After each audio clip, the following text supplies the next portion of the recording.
Top 3 ಹೋದ್ರಿ, ಗೆಲ್ತೀರಾ ಅಂತ ಬಹಳಷ್ಟು ಜನ ಅನ್ಕೊಂಡಿದ್ರು. ಇಲ್ಲ ಅಶ್ವಿನಿ ಅವರು ಇಂತ ಒಂದು ಹೋರಾಟ ಕೊಟ್ಟಿದ್ದಾರೆ, ಶ್ರುತಿ ಅವ್ರ ಬೆಳಕ ಇವರು ಕಪ್ಪನ ಎತ್ತಿ ಇಟ್ಕೊಳ್ತಾರೆ ಅಂತಾನೆ ಹೇಳಿದ್ರು.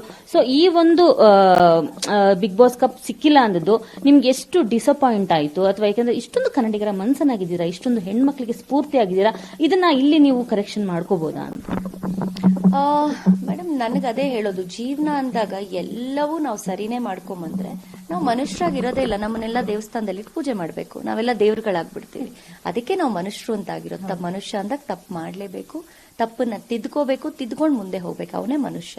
ಸೊ ಅದು ನಮಗೆ ಹೊರ ಜಗತ್ತಲ್ಲಿ 100 ವರ್ಷ ಅದಕ್ಕೆ ಅವಕಾಶ ಸಿಗುತ್ತೆ, ಬಿಗ್ ಬಾಸ್ ಮನೇಲಿ 100 ದಿನ ಅವಕಾಶ ಸಿಗುತ್ತೆ.